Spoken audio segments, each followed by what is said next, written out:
میرے نبی پاک صلی اللہ تعالیٰ علیہ وآلہ وسلم ارشاد فرماتے ہیں، رب جب کسی قوم سے محبت کرتا ہے تو انہیں آزمائش میں مبتلا کر دیتا ہے۔ پھر فرمایا اگر وہ اس پر صبر کریں، اللہ کی قضا پہ راضی رہیں تو پھر اللہ بھی ان سے راضی ہو جاتا ہے، اور اگر وہ ناراضگی کا اظہار کریں کہ یہ مصیبت کیوں آئی تو پھر اللہ بھی ناراض ہو جاتا ہے۔ اللہ تبارک و تعالیٰ ضرور آزمائے گا، خیر کے ساتھ بھی اور پریشانی کے ساتھ بھی۔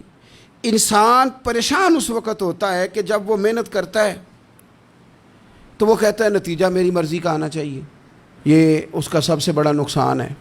آپ رزلٹ کبھی اپنی مرضی کا نہ مانگیں، یہ دعویٰ ہی ٹھیک نہیں۔ بہت سارے لوگوں کو جانتا ہوں جو کہتے ہیں میں بندہ بھی ٹھیک ہوں بھی دیانتدار، محنت بھی بڑی کرتا ہوں، توجہ بھی میری پوری ہے، پر پھر بھی معاملہ صحیح کیوں نہیں ہوتے؟ تو میں کہتا ہوں پہلی باتیں ساری ٹھیک تھیں، آخری والی غلط ہے۔ اس لیے کہ محنت آپ کریں ساری، پر بندے نے رہنا تو بندہ ہی ہے نا۔ ساری محنت کر کے آپ کبھی اس نقطے کو سمجھ جائیں نا کہ 950 سال نبیوں نے تبلیغ کی، ہزار سال انبیاء نے تبلیغ کی، انبیاء نے، رب کے تربیت یافتہ لوگوں نے تبلیغ کی، 2 لوگوں نے کلمہ پڑھا، 4 لوگوں نے کلمہ پڑھا، لیکن میں آپ کو دیانتداری سے بتاتا ہوں کہ وہ کامیاب ہو کے گئے دنیا سے۔ انبیاء کامیاب ہوئے، کیوں؟ اس لیے کہ رب نے انہیں کہا تھا جا کے پیغام دینا ہے، یہ نہیں کہا تھا کہ بندوں کا بدلنا بھی ضروری ہے۔ ہمارے بچے پتہ کیا کرتے ہیں؟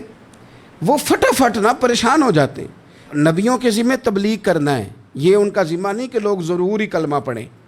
ہدایت تو رب کریم کے دستے قدرت میں۔ انبیاء خلوص سے، للہیت سے جد و جہد کرتے رہے، لیکن انہوں نے یہ نہیں کہا کہ مالک اتنی محنت کی ہے بندے ٹھیک نہیں ہوتے، یہ نہیں کہا انہوں نے، اس لیے کہ جو ان کی ڈیوٹی تھی انہوں نے ڈیوٹی صحیح کی۔ ہم نے اپنی ڈیوٹی کرنی ہے۔ پریشان اس وقت ہوتے ہیں جب نتیجہ اپنی مرضی کا مانگتے ہیں، نتیجہ نہ اپنی مرضی کا مانگے، رزلٹ نہ اپنی مرضی کا مانگے۔ اور جناب پیر صاحب میں فلانا وظیفہ بھی پڑھتا ہوں، فلانا وظیفہ بھی پڑھتا ہوں، فلانا وظیفہ بھی پڑھتا ہوں، دل نہیں صاف ہوتا، تو میں نے کہا یہ تو اللہ نہیں کر رہے ہیں۔ آپ ڈیوٹی کریں، آپ کام کریں جو آپ کے ذمے لگایا گیا ہے، اس میں وہ قضا نہ کریں آپ، باقی اللہ تعالیٰ کرم نوازی فرمائے گا۔ دیکھیں ایک بادشاہ تھا، اس کی سلطنت میں نا وہ قوم بنانا چاہتا تھا۔ ہمارے بادشاہ، ہمارے حکمران قومیں نہیں بناتے، لوگوں کو اپنے حق میں قائل کرتے ہیں۔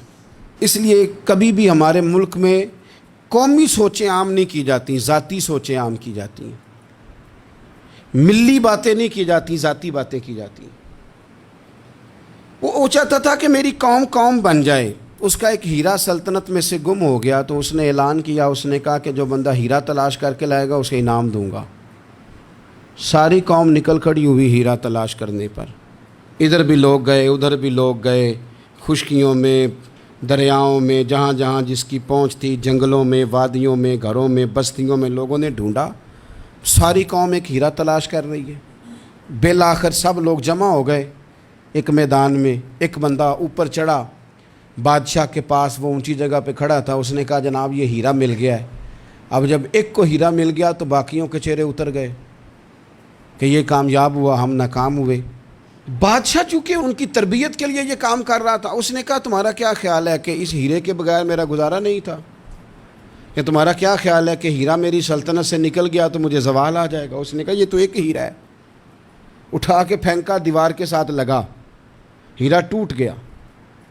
اس نے لوگوں سے کہا تمہارے چہرے اترے ہوئے ہیں، میں تمہیں ایک بات سمجھانا چاہتا ہوں، ہیرا ایک ہی تھا، ایک ہی بندے کو ملنا تھا۔ میں نے انعام کا اعلان تو یہ کیا تھا نا کہ جو ہیرا ڈھونڈ کے لائے گا اسے انعام دوں گا، لیکن اب میں تمہیں بتاتا ہوں کہ میں تم سب کو انعام دوں گا، اس لیے کہ ہیرا ایک تھا، ملنا ایک کو ہی تھا، سب کو مل سکتا نہیں، لیکن انعام اس لیے سب کو دوں گا کہ ہیرا ڈھونڈنے پر انعام نہیں دے رہا، میں کوشش کرنے پہ انعام دے رہا ہوں کہ تم نے کوشش تو کی، تم نکلے تو صحیح، جد و جہد تو کی۔ کچھ لوگ کہتے ہیں کہ ہمیں ہیرا مل بھی جائے، اور خدا کے بندے ہیرا ایک ہے، ہیرا ملنا کمال نہیں، محنت کرنا کمال ہے۔ چیف آف آرمی سٹاف 2 نہیں ہو سکتے، ایک ہی ہوگا، لیکن اب کو بندہ کہ میں نے پڑھنا ہی نہیں، بھرتی نہیں ہونا، فوج میں جانا ہی نہیں، تو یہ بات اس کی غلط ہے۔ اس لیے کہ سیٹ ایک ہے، بیٹھنا ایک بندے نہیں ہے۔ تو نے محنت کی کہ نہیں کی، جدوجہد کی کہ نہیں؟ اصل کام یہ ہے کہ ہم نا تیار نہیں ہوتے۔ اللہ فرماتے ہیں میں نے آزمانا ہے، میں نے آزمانا ہے، تم نے سفر جاری رکھنا ہے، لیکن یہ ضرور یاد رکھنا کہ وَإِلَيْنَا تُرْجَعُونَ، لوٹ کے تمہیں میرے پاس ہی آنا ہے۔